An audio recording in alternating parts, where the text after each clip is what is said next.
Well, hello, White Sox fans, and welcome to another edition of the FutureSox podcast. My name is Ian Eskridge. Joining me this evening is James Fox. How are you, James? I'm good, man. How's it going? We got a bunch of comments already here. Jeez. Yeah. Yeah, things are good. Interesting stuff going on this week with the ownership stuff kind of coming out of nowhere, sort of, anyway. Um, so obviously earlier today we dropped an article, a guest piece. Um, what are your thoughts on this whole thing? Like, where do you like what do you think the timeline is? I mean, it's just there's so many questions that are obviously going to be impossible to answer. Yeah, I think the But timeline is obviously unknown. I think there's a couple of things that seem pretty obvious. I think the number one thing is like, for anybody that's like trying to follow this story, I know a lot of people like canceled athletic subscriptions because of, no James Fegan or whatever. But it's like imperative to read what John Greenberg wrote and what Dan Hayes wrote to like understand the full scope of this, right? Because you have Chicago writers like Rick Morrissey, and I use the term writer loosely there, lead columnist for the Sun Times, who says like essentially Matt Ishbia can have whatever he wants, but like Jerry Reinsdorf is like stubborn. Like that's not what happened here. So, for anybody that doesn't know, Matt Ishbia, and we can get into the brothers in a minute, but he's a billionaire who was way down the road as far as like in purchasing the Minnesota Twins. He had reached out to local businessmen to like partner. Like he was going to be approved as the Twins' next owner prior to opening day, and people there were bracing for him to like be their next owner. So then when Friday news comes out that he basically tells the Twins, I'm out, and he's increasing his minority stake. So he had a minority stake in the White Sox that he would have had to divest like to buy the Twins. Well, instead, he's deciding to not buy the Twins. And instead, he's getting a bigger piece of the White Sox, which apparently doesn't become official until this coming Friday when he's like buying out more stakes. Um, so that's the gist of it. There's a piece on our site about it that a guy I know, Anthony Sisk, wrote. I mean, I called it a guest piece because like Anthony's not really a writer and he's not a somebody that contributes often, but he sent me something because he knows a lot about this type of stuff. So I published it because we have a place to do that. So, that's on the site if you want to read it. It's pretty detailed, but I mean, I think without those two big pieces, it's a little bit tough to understand. yeah, and like even if you go through the piece on our site, there's like a bunch of murky stuff. At least for me, like when you start talking about Cold you call know or calls or whatever it is, like Well, the I mean, yeah. I understand the call for capital to, when you're trying to do a project like that stuff I get, but the part of that is like when you start getting to the dissolution of some of the, minority owners, when you start talking about reducing their claim, Yeah, and their apparently stocks. yeah, apparently they're not being diluted anymore. Like that part was wrong. The fact that they're being diluted. So he's buying in at a 1.8 billion dollar share. So obviously for anybody that watches Shark Tank, like it's like the first thing you do, right? Is like we want 100,000 for 20%. So it's like, okay, so you think your company is worth 500,000, that sort of thing. So like if he bought 20% at 1.8 billion, I think it's like $350 million. I don't know that it's 20%, but my guess is it's enough for Reinsdorf to take that chunk of money and add it to like whatever the state might have been willing to give him for a stadium. And then that's your stadium money, right? Now, the big question here, the thing that hangs over everything is why would Matt Ishbia do, or Matt's the brother that owns the Suns. Why would Justin Ishbia do this? It's not for a Coke and a smile and to help Jerry Reinsdorf build a stadium. Like it's just not. And the White Sox can say whatever they want. John Greenberg's been on 670 twice now and said, look, I mean, Jerry is not going to let John Greenberg like break his you know what I mean? Like this will be whatever it is, like will be announced on their timeline essentially. So we're just waiting at this point. But I mean, John Greenberg and Dan Hayes are both professionals. They work at the Athletic with lots of sourced people. They are not coming forward with something like this and hinting like heavily on radio stations and in print that Justin Ishbia is going to be the next owner of the White Sox if like prominent people weren't telling them that. Makes absolutely 0 sense for him to dip out, and this is, part of Vince's comment here. Makes absolutely no sense for him to dip out on the Twins unless there are assurances here from the Reinsdorfs and that he sees it as a far more tantalizing deal in the long run to hold off on purchasing a team, in my Yeah. opinion. Yeah, and he basically had the Twins purchased. Like he was going to be the guy. So a couple things, like we're 6 minutes in and I didn't even mention maybe the best part. So this was in the news and I think you and I and others had been like, "Oh, darn it." Like, like I was jealous of the Twins. So apparently like the Reinsdorfs and it might be the Reinsdorf sons, Jonathan and Michael, they reached out to Matt Ishbia about this. They basically like reached or to Justin Ishbia and reached out and they were like, "Look, how about we up your share or like we'll get you more shares of the team and you don't buy the Twins." And he went for it. And like, which tells me that, there's a path for him to take over at some point. I don't think it's soon. It doesn't seem like Jerry wants to be out soon. And it also doesn't matter how many people own what percentage. Like with the way the White Sox are set up, like people don't like Jerry Reinsdorf is only owned he only owns I think like 15% of the team, but he's the chairman and he gets to make all the decisions. I thought it was more than 18%. Yeah, okay, maybe it's like 18 or 19. His kids own a bunch now too because they bought out. So Dan Bernstein said on 670 today, like even if you look at their board of directors, I think the youngest guy in the group is like 78. So, and like you don't really get anything as like a part owner. You get free tickets to any game that you want, like I think anywhere. And you get your like name on a certificate really, but you're not even like making like interest necessarily on anything. Um, so I think the people that they would give these like people don't want like you know what I mean, like their kids of all these people like don't necessarily like want to own a piece of the White Sox. So there's like lots of these shares available, but that's beside the point. So Hmm. even if Justin Ishbia bought in at 30%, that doesn't mean that he gets to run the White Sox. Like Jerry Reinsdorf runs the White Sox as the chairman, like until he doesn't want to run the White Sox anymore. Now, does this come with that? That's what I think is likely. It's a little bit of speculation on my part, but I mean, to me, like if Justin is gonna fork over a bunch of capital, they're gonna build the stadium on the 78. Well, Justin's clearly going to be the next owner of the White Sox at some point. It's just we have no idea when that is. Does Jerry step aside, in 2 years and just like keep coming to games? Like, is it after he passes? We don't know that part. But there's something in this for Justin Ishbia more than building Jerry Reinsdorf a stadium and getting to be a minority owner when like he could go buy any team he wants. He's over $5 billion is what he has. Um, and he's building like a did you read the stuff on his so he's building a mega mansion in Winnetka where he's like bought 3 massive houses specifically to tear them down so that he could build this like metroplex of a house that's $80 million, by the way, and more than any contract Jerry Reinsdorf has ever signed. That's sad. Um, but I'm interested in seeing the compound once it all gets done. We'll see what it ends up looking like, but that's interesting. One thought that I had was one thing that we know that Jerry Reinsdorf is pretty adamant about doing is trying to get a stadium so he can solidify his contributions and all that stuff to the White Sox. Um, I had thought possibly, we're looking at him getting a deal done finally with that additional capital in there, but it allows him to have uh, the Yeah, it's ability definitely to say, it's I definitely a did it. legacy play for sure, I think. Yeah. I think there's truth to that. Yeah, I think he can say I got the stadium built.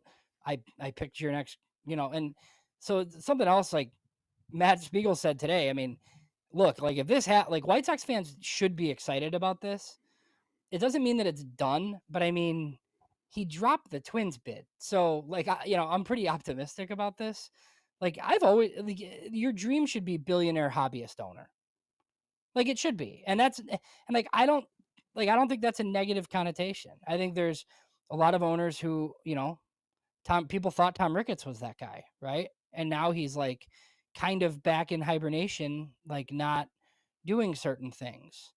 You want the guy that buys the baseball team because he wants to win and he doesn't mind losing $300 million in one season, like if it means you're going to win the war ultimately, right? Like it's just like sometimes you're going to lose money on the baseball team, but as soon as you decide to sell the baseball team, you're going to make the billions that it's worth. So, it's just not short-sighted. And then obviously there's some history here because they did buy the Suns. We can get into that too. Like just it's a totally different sport, so I don't really care that like maybe they're not doing that great of a job running the Suns, but their luxury tax bill is higher than any payroll Jerry Reinsdorf's ever had. So, Yeah, it's like I mean, $400 million or something along those lines. yeah, I mean, the first thing they did was trade for Kevin Durant and get all these stars. And yeah, it didn't work, but hey, at least they're spending, right? And the other Yeah. thing they did is they have like a $2 value menu at the Phoenix Suns games. Like, yeah, that's a good idea, right? So Yep. there's a whole bunch of stuff. I mean, um, I don't know that. So it was floating around that Ishbia would be the second richest owner in the league. I don't think that's true. Um, just based on like, I think like Rogers Center has more money, and so does like the learners in Washington. I think now they don't spend it, so maybe he would operate like the second, right? But um, yeah, it's like it's pretty fascinating. I do think the next thing that comes of this will be stadium news essentially, right? And then we'll kind of go from there as far as like a takeover. But I mean, even if Justin Ishbia isn't the chairman anytime soon, like if he could like put money in the team, that would be great, right? If he's like the next guy and he's fine with Jerry just kind of being the front man for a little bit still. I mean, it's something we're gonna find out why he left the Twins at the altar essentially. Yeah, I mean, at some point, I mean, you might be looking at a ESPN 30 for 30 about this whole thing, which would be awesome because I'd like to get all the details on it to see what the allure was here. Yeah, and there were some tweets. I mean, I included, I think, one of the tweets in the piece that Anthony wrote from Dan Hayes because Twins fans are not thrilled. I mean, I wouldn't be either. And I don't think they like how honest Dan Hayes has been, where Dan Hayes has essentially said, well, you can own a team in Chicago with basically a clean slate, new stadium, ballpark village, etc., or you could buy the Twins. And like they didn't really like hearing that, but that was kind of, I mean, if the thing people need to think of too is like everything, like if this stadium goes in at the 78, everything you can build around the 78, right? These are all real estate deals. It's like you and I talk about this all the time where, like Tom Ricketts talks about how baseball is a bad business and you don't make that much money. And I don't really think he's lying about the baseball, but he's not counting all of the other stuff like around the ballpark that he's making money on. Like he's just not. So like these are um massive arrangements, and everybody that has these like ballpark villages like makes a ton of money. That's the play here, in my opinion, anyways. Yeah, so Beef brings up a really good point here, and this was one of the two things that I kind of wanted to get to as far as the brothers go, is that Shore Capital Partners has enormous amounts of money to deal with, and a bunch of money to invest, and then on the other side, you've got real estate guy on the other side, which given that they're trying to sort out this whole thing with the stadium, it certainly makes sense that they would partner with these two guys in particular. It makes a lot of sense. Well, it makes a ton of sense for the White Sox. Yes. Why does it make sense for Justin Ishbia if he's I not don't know. gonna be the controlling owner of the White Sox at some point? I mean, he's 47, right? I mean, even if it's 5 years, it's probably worth it for him, right? but I don't believe for 1 second, like, what Scott Reifert is, like, trying to sell, that this has nothing to, because it's just, you know, and Dan Hayes and John Greenberg, and they talk to a lot of people, and they've been on local radio basically saying that, like, everybody that they've talked to would be stunned if there's not, like, a path towards ownership here, except for anybody that, like, is with the White Sox. Their company line and in motion right now still. And look, if if the move's not happening until Friday the 28th, which is this Friday, maybe they can't say anything and it's just, the story kind of leaked and whatever, and we'll get some more news on that. Yeah. But yeah, I'd be curious to know how much he's going to be in for, right? Because you just divide that by the 1.8 billion, and that might inform you on how much money they need to actually get this stadium built. Yeah. I There's a couple of comments here from Jack up here that I specifically wanted to address, just because I know exactly where Jack's coming from here. But he says, What is he waiting for? They're going to suck for this foreseeable future." Which, sure. And he says, "What's the point of not doing it now? Waiting makes zero sense." And I'm going to tell you something that you don't like, Jack. And this is the thing, is that Jerry doesn't care about you in that way. He might want to make you happy with a good baseball team, but as far as his ownership in the team goes, he could care less what you think, and he has certain things that he wants to do. So he's going to take care of those things, and that's his prerogative. I mean, it's the chairman of the organization. Unfortunately, we'd all Yeah. like to see the change go through now, but Do you think Reinsdorf's got another labor deal in him, or do you think there's a chance that Ishbia becomes like a front-facing person prior to that? I was thinking about this very thing earlier today, specifically being because um, like one of the excuses that I heard was that, oh well, the labor the labor thing's coming up here in 3 years, so, or in 2 years, so that'll probably slow things down. And I'm sitting here thinking, well, this happens every couple of years. So how is that going to dissuade somebody from trying to make tons of money? It doesn't make any sense to put it off for more years just because of that. Yeah, and Jerry really stayed out of it last time. Um, but I mean, he was always regarded as this like labor hawk, right? But I mean, last time we didn't even hear from Jerry at all. I think he does kind of side with some of the small market owners that have issues with things. Um, this guy would not. I don't believe. So yeah, I think everybody should be pretty excited about this, but it doesn't mean that we're getting an announcement that, like Jerry's gone all of a sudden. This is a much longer term play, but the fact that he doesn't own the Minnesota Twins, I think is a massive victory, personally. And it gives us light at the end of the tunnel, to a point anyway. Oh yeah, for So sure. that Yeah, I that mean, makes this me like happy. I'd be totally fine with. I mean, if these are like the next like decision makers, fine. You know, Yep. uh Ted asked a question here. He says, "Who's teaching all of our left-handed hitters these ugly swings?" oh, it's early. Yeah, big leg kicks and all that stuff. Yeah, I get you, Uncle Ted. I get you. There's certainly some work to be done. We'll see what happens here over the next couple of weeks. I was told the But pitchers were ahead of the hitters. What happened? yeah, I don't know. I always heard the same thing, but it doesn't appear that way unless your name's Mason Adams. Yeah, he was pretty good.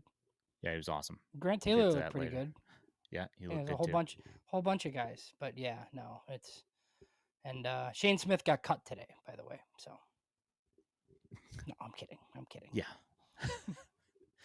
The overreactions on Twitter, though, the guy that they claimed is he's gone because he couldn't find the strike zone in his first inning of work. I Yeah. posted, about him coming out for the second inning. And of course, there was a retweet that said, "Nah, we're good. We don't need to see him for a second inning." And he comes out in the second inning and has a great inning. So, going directly in the face, like his first inning was like the opposite of everything that he normally does, which is command the zone really well and get outs pretty quickly. And he was just struggling pretty hard. Happens. Yeah. Our guy Danny has a question on Justin Ishbia, Does he? just about the Suns. Like, just because I saw this too. Danny posted on Twitter, like, um, just like, that he thought like some of what they've done with the Suns is questionable. Like, I get that. I think the leagues are just vastly different. Matt Ishbia came in right away and traded for Kevin Durant and made a bunch of other moves. And obviously, like, Bradley Beal is there, and like, yeah, it hasn't worked. But they've spent a ton of money. And baseball, like, there's no salary cap. So that, I mean, I think that's what you want, like somebody that's not afraid to, and it's not even necessarily money on payroll. It's just having everything that you need, right? Like some of the things that, what's that machine that they just bought for Ryan Fuller, right? Like The those are just, traject. yeah, like those are just the sorts of things where like you're not going to have to go beg your boss for that stuff because like what do we need to operate all this stuff? Okay, good, buy it. Like that's just kind of the way it goes. I feel like when you have like somebody with deep pockets, like you just like don't have to cut corners and do any of this stuff. But yeah, I mean, it would be nice to sign big free agents. Like there's no reason not to. Like the AJ Pierzynski was on the radio today too, and he said that the White Sox should be what the like could be what the Cubs should be essentially, like in a central division, like a behemoth to all these like small market clubs. There's no reason they can't do that with somebody like this owning the team. Yeah, I think that comparing Major League Baseball to the NBA is also rather difficult because you can get there's only 5 guys playing at once.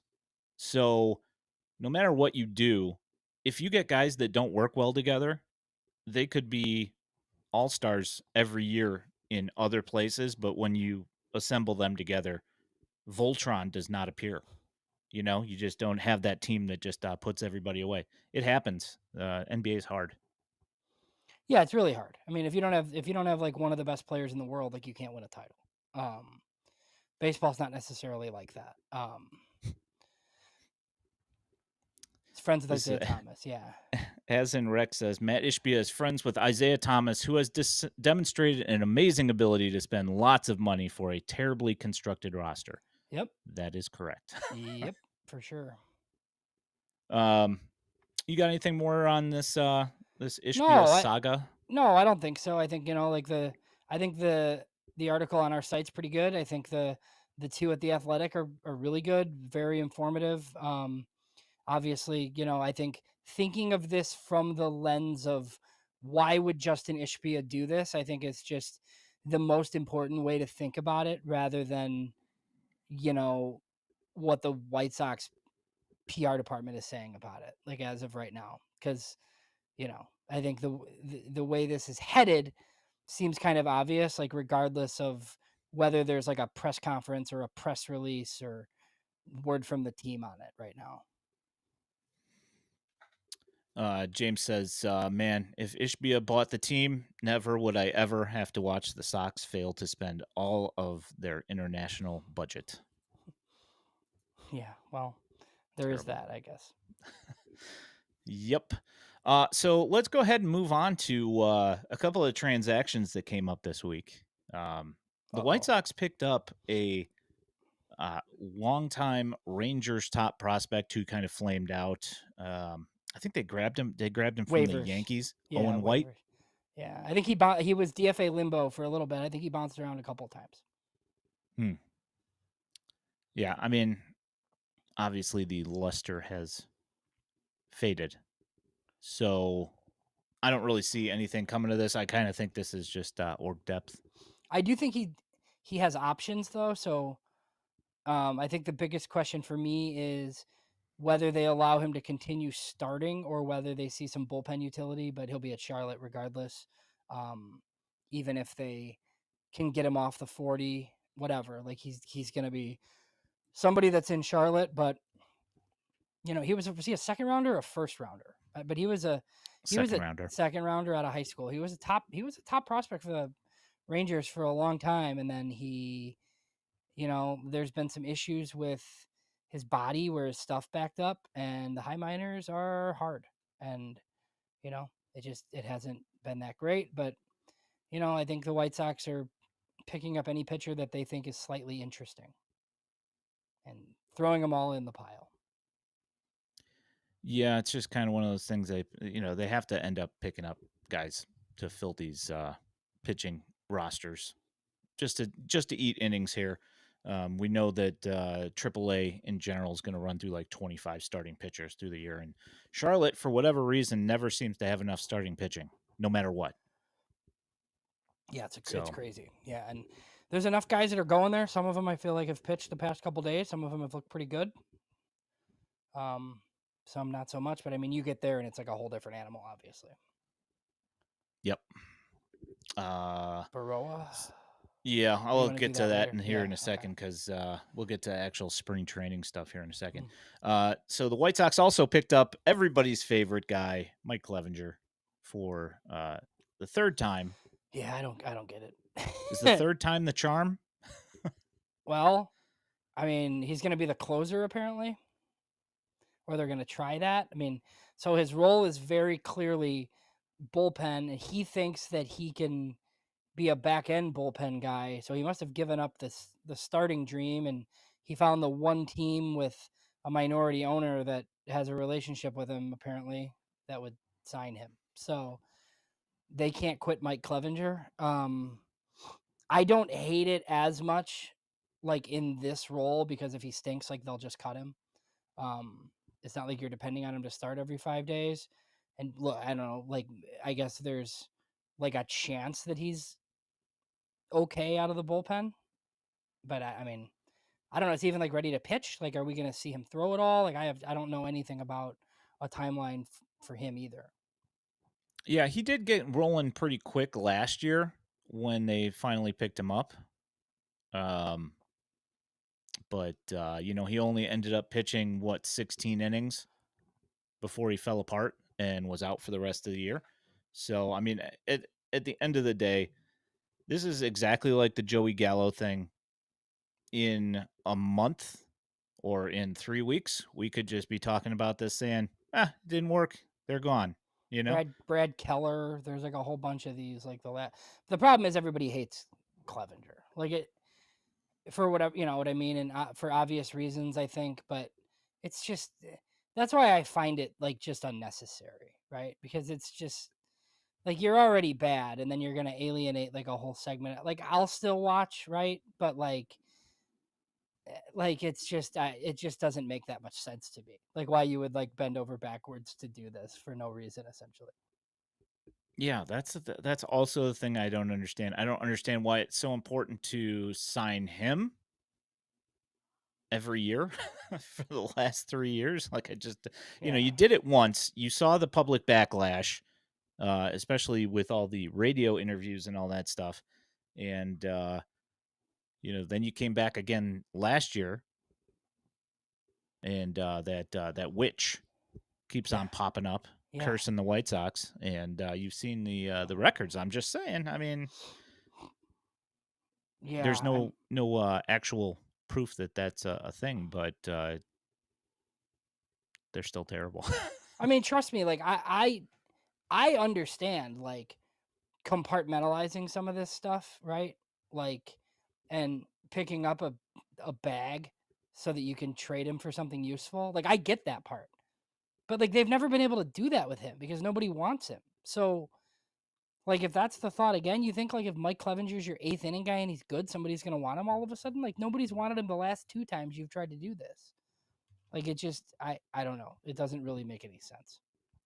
Yes, my thoughts as well. Oh, James brought up the investor thing. So there's a long-standing rumors like on the internet, so they have to be true that there's a investor like on the ownership side who's very tight with Mike Clevenger, and he's the reason why Mike Clevenger keeps getting signed. I don't know how true it Supposedly. is. I don't know how true that is, but I mean, it's as good a reason as any, I guess, at this point. You've signed the guy 3 times. Yeah, I mean, I guess they go and hang out on the weekends and stuff, and they enjoy each other's company. So, why not put one of them on the payroll? Sure. So we'll see what ends up coming of that. I don't expect anything out of it at all. But Uncle Ted says basically what I was thinking was that it's just blocking younger arms. Yeah. I don't really see the point. I don't feel like the juice is worth the squeeze. I don't think that I think there are several guys that could fill that spot on the roster. But as Danny brought up earlier, Perlander Baroa the other day left with an elbow strain. Now it's not a forearm strain, which is usually the precursor to Yeah, the TJ. the flexor strain's not good. But elbow strain, like strain and sprain is different things. Strain, this means it's muscle related if it's reported correctly.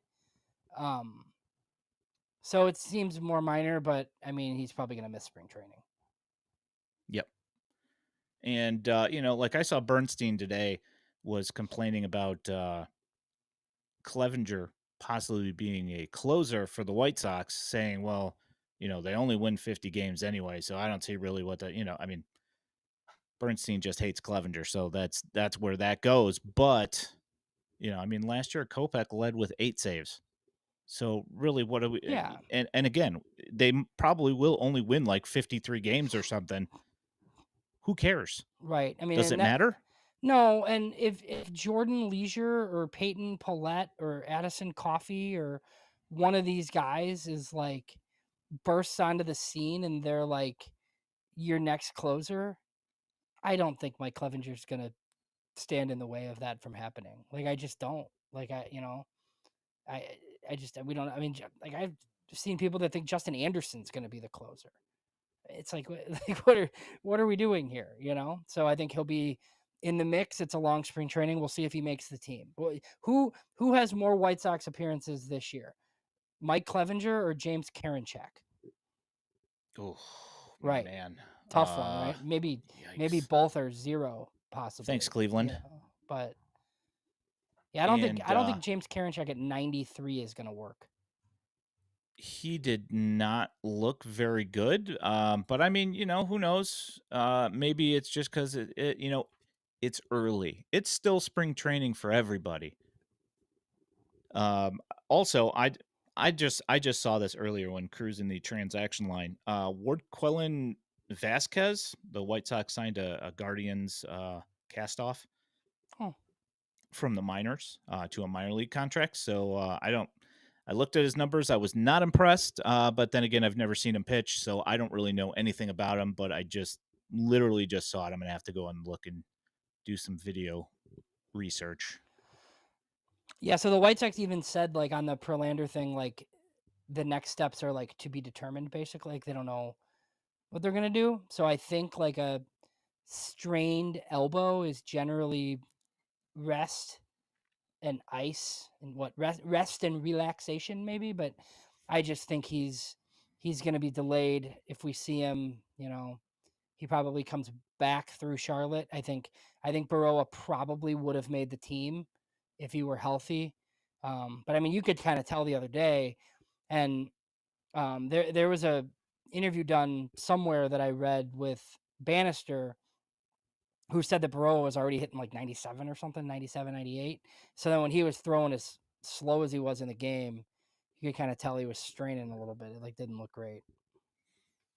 Yeah. And, Uncle Ted says, I heard he was already pumping 99. Did he ramp up too early?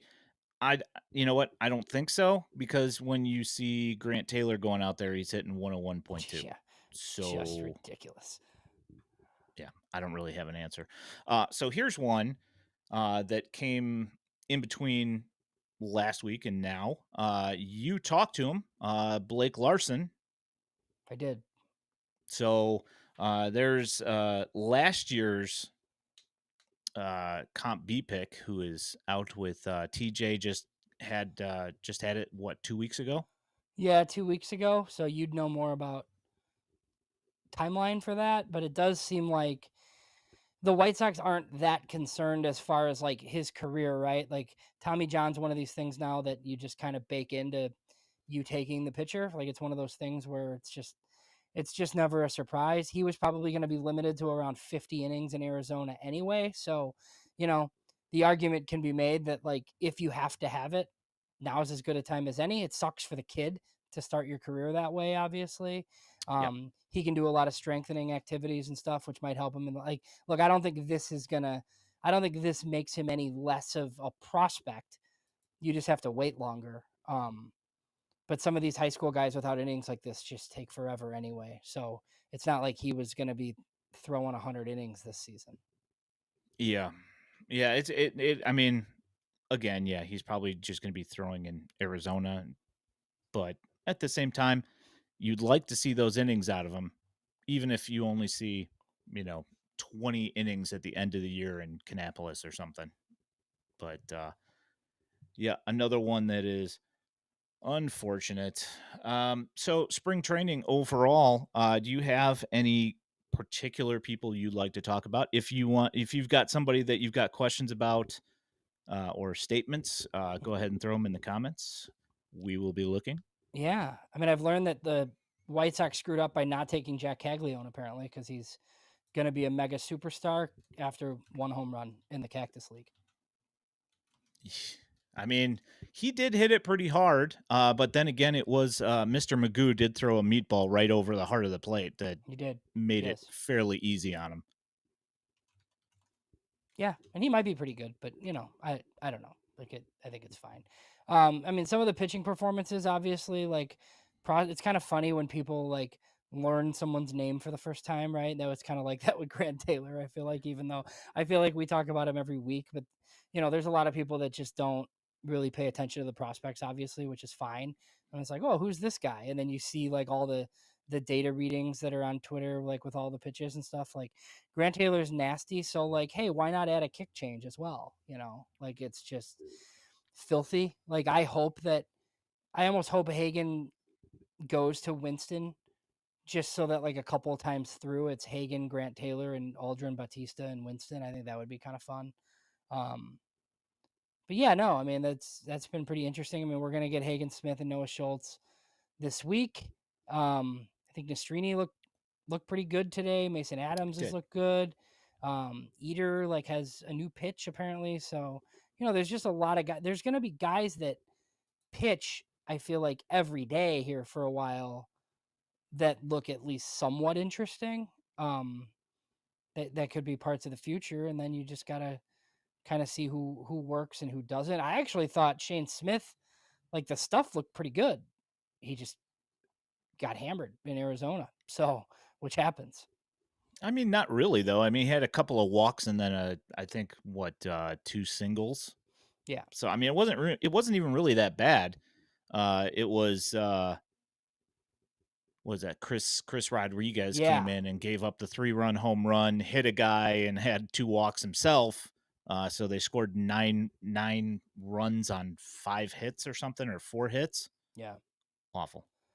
Um, so bringing up another guy that you've had Mm.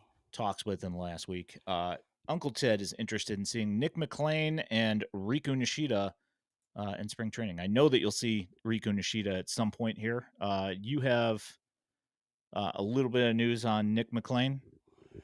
Yeah. So, I usually do like a prospect profile every year around this time. I decided this year I was going to write it on Nick McLean just because I think he's kind of interesting and he didn't play last year. Really interesting kid. I talked to him for a bit. His older brother Matt is on the Reds, and his older brother Sean is a farmhand with the Dodgers. It's a baseball family that lives in the Orange County. And just in the piece I'll have some stuff on that, like this party that his mom has every year. But this is like a pretty intense kid. It's like the youngest brother of three that are all professional athletes, so you can imagine like just some of the competitiveness. But the gist of his story is he was a California prep, went to UCLA, um, had a pretty serious back injury and didn't play, redshirted his freshman year. Then he transferred to Arizona State, where his brother Sean was. Um, had a pretty solid year for Arizona State, was going to be their center fielder, and then he broke his hamate bone. Then he On went and both sides. Wasn't it well, on both well, hands? well. So he's a switch hitter.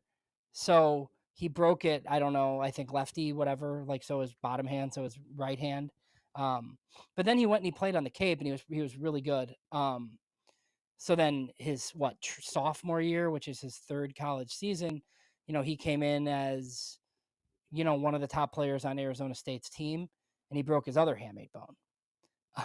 and and the thing that's interesting about it is he basically rushed back from a surgery in 25 days and played, which is pretty much unheard of. He Yeah, so still his had power dropped, but his numbers were still pretty good though, right? yeah, his numbers were he hit 12 homers somehow. Yeah. And his numbers were pretty good. So like the White Sox feel like he's down some weight because he said he put weight on, he was playing right field. I think the White Sox are gonna try to play him in center. Hmm.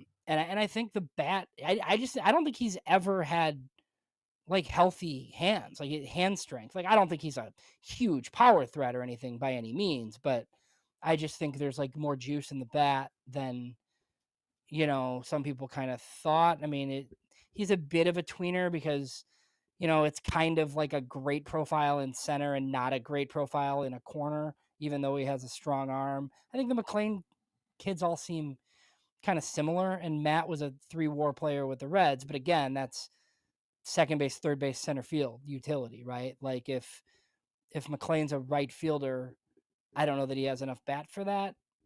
But I do think it's interesting as a third rounder for 800K. And the White Sox kind of pooled their money. So, like whether you think he's a third round pick or not, Casey Saki went after him and got more money than he did. Right. So, we always talk about this. Like once we get closer to the draft, like look at the totality of the draft pool you have and the number of players you can fit within it.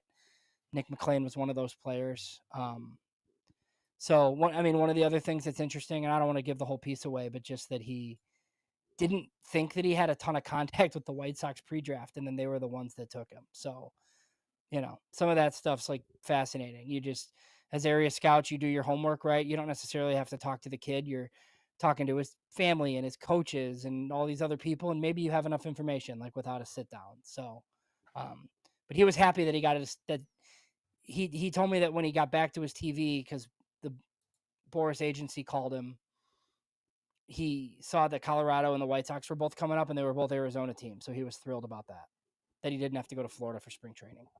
Yep. So Adrian says Lenine Sosa or Brandon Drury. This whole thing's gonna be Yeah, it's gonna be tough. I don't know. I mean, I think Brandon Drury has some utility on this team, but like it's like I don't know who's playing second. I mean, is Josh Rojas playing second base? Like, is Sosa playing second base? It's going to be tough. I mean, Sosa's out of options. Uh, Like my guess is he's not a priority. But I just don't know. And maybe Brandon Drury's nothing, and this is just his last shot, right? I think there's some utility for him on this roster to face lefties, but I don't really know that for sure. Yeah, I mean, this whole spring training is going to be very interesting to see who ends up where because you got Lenine Sosa, Brandon Drury, Josh Rojas. You've got Tristan Gray, who's looked halfway decent. I mean, I don't know what to expect out of him, but he's been a name amongst the prospect people for years now. Mhm. So I wouldn't be surprised if all of a sudden he's like, "Hey, I'm ready to play baseball now," and he turns into a halfway decent player. It's entirely possible. Well, There's and he said just he so many names. well, and he had some issues last year with the Angels, and he was out of whack all year, basically, like mechanically. Drury liked some of the work that he put in with Marcus Timms like a couple years ago. So yeah, there is a lot of futility, Vince. That's a good one. There was a question about Benintendi I want to answer from Wolf Larson. So this is a debate that I've been having, I guess, like internally and with just some people that follow the White Sox. So he had kind of asked how often does Benintendi DH? To me, hopefully like a lot because he's a bad outfielder. So like Benintendi was really bad last year. Obviously, like I think people remember like the power surge in the second half and think that he was a little bit better. Um, but I mean, he had a 99 WRC plus against righties, and I think it was in the 70s. Like Benintendi should never face left-handed pitching. I don't care what his contract says. There's just no reason for him to ever face lefties. And they have now Michael Taylor and Austin Slater. Austin Slater should never face righties. So, you can create natural platoons.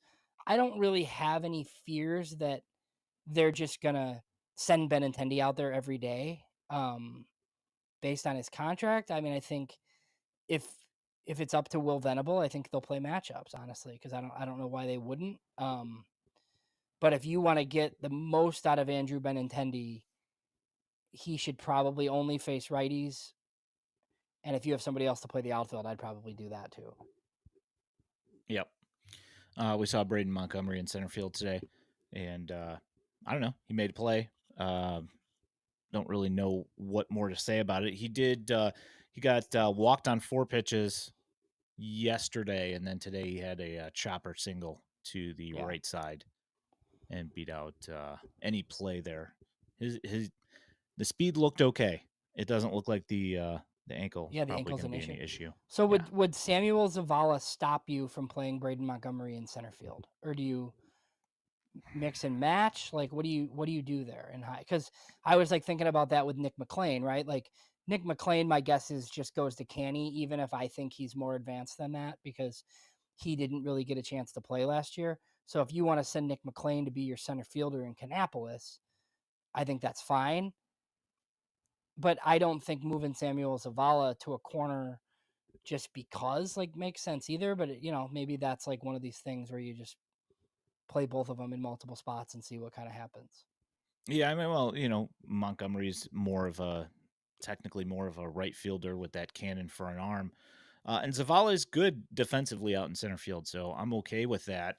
Um, we've seen his swing changes that he's made over the winter. We'll see where he ends up. I mean, I'm sure we'll probably see him for a couple of at bats. I think I saw him get added to the roster within the last couple of days to make some appearances here in spring training. So we'll see.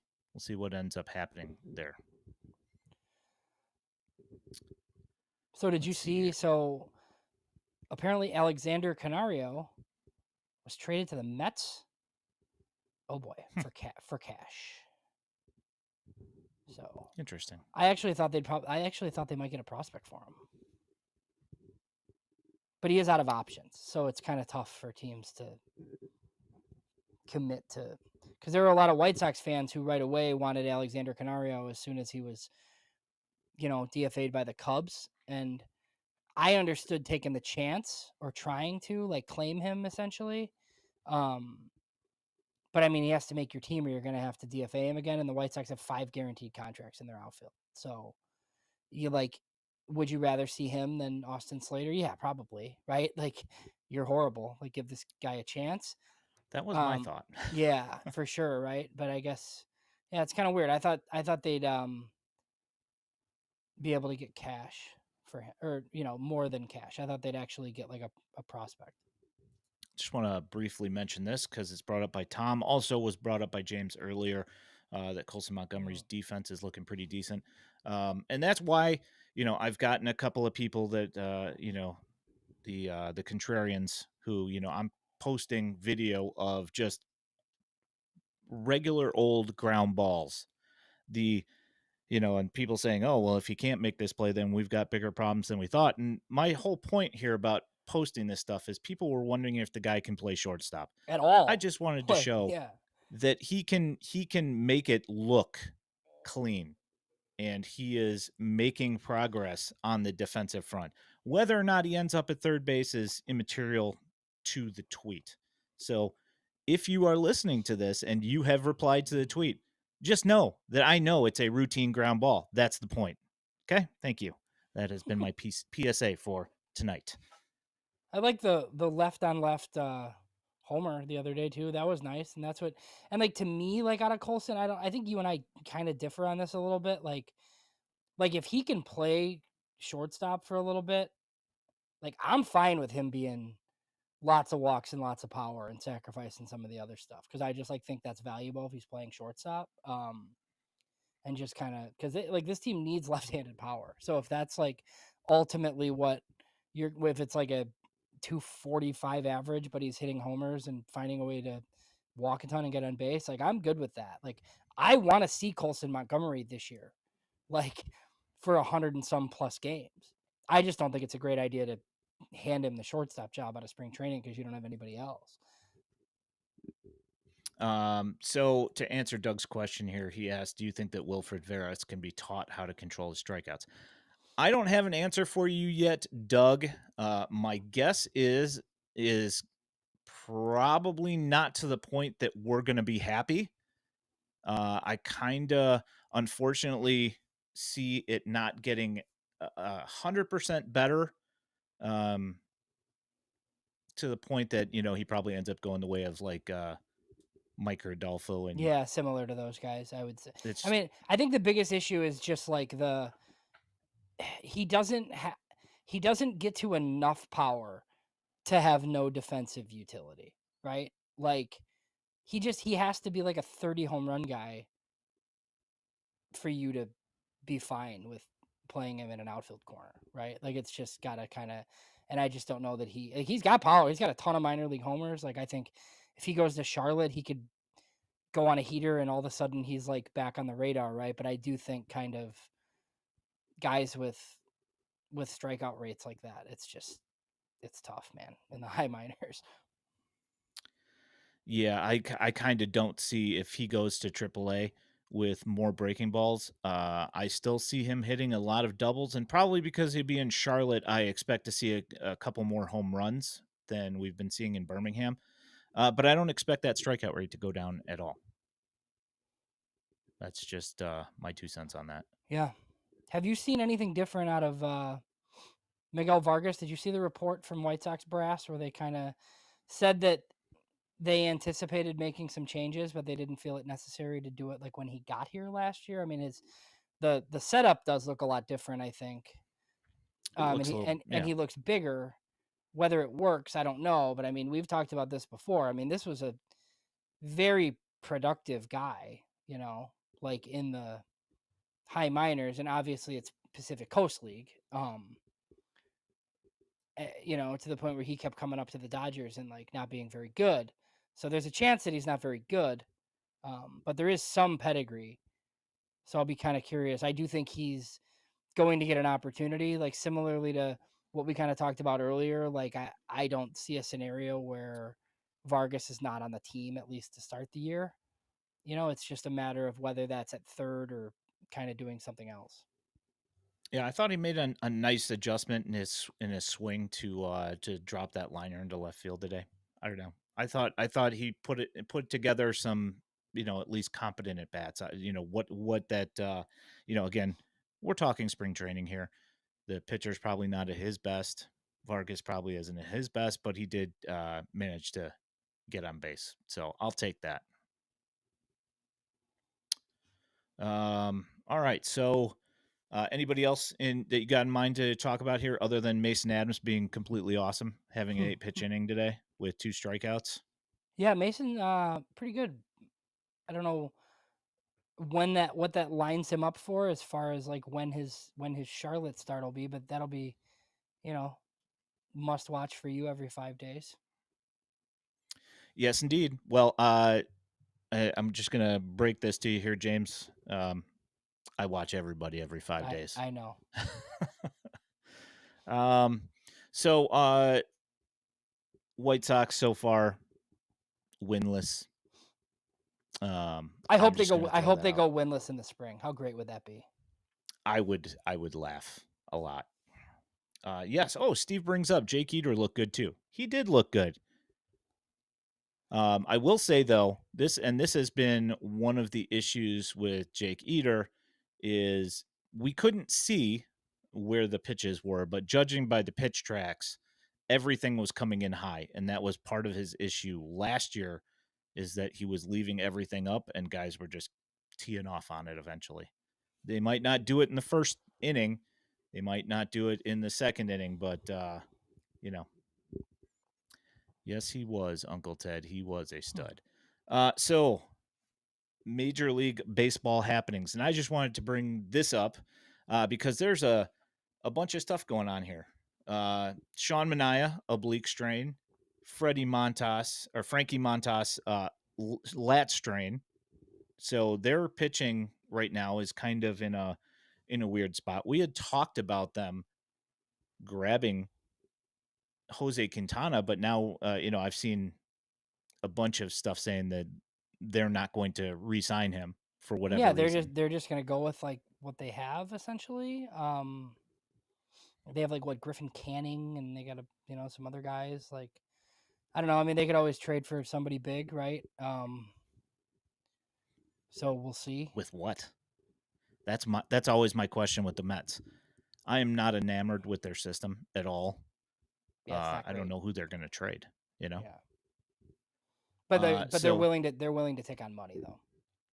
that they are. But I mean, maybe they could get Montgomery from the Diamondbacks Hmm. since he hates it there. But then I guess it's at least it's not the Yankees, but he'd have to go back to New York. That's true. Um, so sticking with the Mets, uh, Nicky Two Strikes Ooh, made a play in the field against the Nats yesterday, and he immediately came off the field. Um, they thought he had like a separated shoulder or something. Turns out it is a fractured shoulder, and he will be out for a real long time. yeah, it's not good. So hits keep coming for that dude. I feel bad for him. I mean, regardless of his failings here, that's just tough. Yeah, Mister 300. Is that what you put earlier? Like, Yeah, Mister 300. you know how many career hits he has? 238. I looked Yeah, it up you looked earlier. earlier. Yeah, just to make sure your joke wasn't off. Yeah, Yeah, this just knock dude, 1 0 off of this his dude t-shirt. wore Mister 3000 t-shirts. He might not have 300 big league hits in his career, like because he cannot stay healthy Yeah, that's because tough. he's like the size of one of those trolls dolls. So I don't know, man. Nerf and trolls. Awesome for kids, not so good on the baseball field. So what do you make of this Rafael Devers thing in Boston? Um, I mean, looking at their prospects, their best team is with Rafael Devers DHing, and you know, Craig Breslow didn't promise him anything about third base. I mean, I understand like him wanting to be there, but I mean, Alex Bregman should play third base, and Rafael Yeah, Devers should DH, and pretty soon they're gonna have Christian Robinson probably at second. They yeah, have like all these prospects. Wait, what is Trevor Story still playing? Like I don't really, yeah. I That just, guy. Who knows? and obviously like they have Tristan Cassis at first, like Devers, and it's not like one of these things where Devers wants to play third so he can get paid. He already got paid. Yeah, he would be my DH. He's been defensively the worst third baseman in baseball for 7 years. Yeah. So why would they keep him there when they just traded for a Gold Glove third baseman? And Trevor Story, that guy. Talk about Nick Madrigal always being hurt. Same thing. Yeah, and I mean, I guess there's like a scenario where maybe you use like I think the Mariners maybe make some sense, right? Like you trade Tristan Cassis for some controllable young pitching, and then Devers can play first instead of third. Like I could see that, but I mean, as long as Cassis is on the team, kind of feel like Devers is the DH. That's the only thing that makes sense because he's not going to be a good defensive first baseman either. Well, and I think you're worse at second with Bregman there. Yeah, probably. I mean, he's not. I mean, there's no way he's better at second than he is at third, is he? I don't. I mean, maybe, but I'd be a little bit surprised by that. Yeah, that is more of a footwork position. I mean, he can play shortstop. We know that, but Hmm. he's better at third base. Yeah, But hey, he already hit his first home run of spring, so there is that. yeah. Doug asked about minor league rotations, like going with 6-man rotations. I don't think so. I think they're gonna have somebody getting 2 starts every week, would I be think my so too. guess. Yeah, okay. That's my guess. I think they're going to move away from that this year, just because of what it did last year. I think that they're going to But wasn't move some Birmingham the guys. only place they did? Wasn't it only because of Noah? No, they did it They did everywhere? it. They did it everywhere Yeah, except for Charlotte because they couldn't. yeah. But every week in Kannapolis was the same guy every sixth day, and in Well Winston, same thing. well, so the yeah, I guess so Winston might be like that because I could like, my guess is Grant Taylor is 1 start a week. He'd make it possible to do that, but the question is that I mean, I guess you don't have to worry. You're not worrying about stunting everybody else. You're worried about Grant Taylor because Grant Taylor's probably, you know, top top 50 Yeah. prospect But here. there was pushback on that about Noah too, right? Like, Noah's the Saturday starter, so what does that do to, like, everybody else's workload? Like, I get it. Like, it's, not great. Like, he's taken a spot essentially because he has to start the same day every week. Yeah, I'll be curious to see if they do similar, like if Grant Taylor is like your Saturday starter or something every week. He starts every Saturday, something like that. Yep. So I'm just bringing this one up just because I want to say the name. Woo Suk Go has a broken finger, so he's out for a while. James Hesterman knows I like Woo Suk Go. He's one of my favorite names in baseball. So this one's actually a big deal for a division opponent. The Kansas City Royals, one of their top prospects, Blake Mitchell, broke his hamate. So he's going to be out for about a month to a month and a half. So that's kind of a big deal. That's not good for them. Pretty terrible. Uh, One of the Yankees' former top prospects just had TJ Chase Hampton. So that's also a bummer. And Somebody I saw with the Rangers today that I had never heard of, but he was a top 50 prospect in baseball too, a right-handed starter. Went down with Tommy John as well. really, One of their international signings. Yeah, and I didn't know who the guy was. But I think he's one of these fireballers that really burst onto the scene. So that's and this isn't because hmm, of today, right. but I love no what I'm about to say. Um, I love the odds on Texas to win the American League. I think they're very, very good, and a lot of people are not talking about them.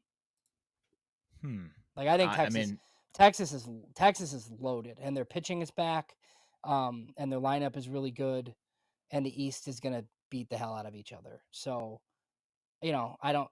If Texas is the number 1 seed in the American League, I wouldn't be that surprised by that.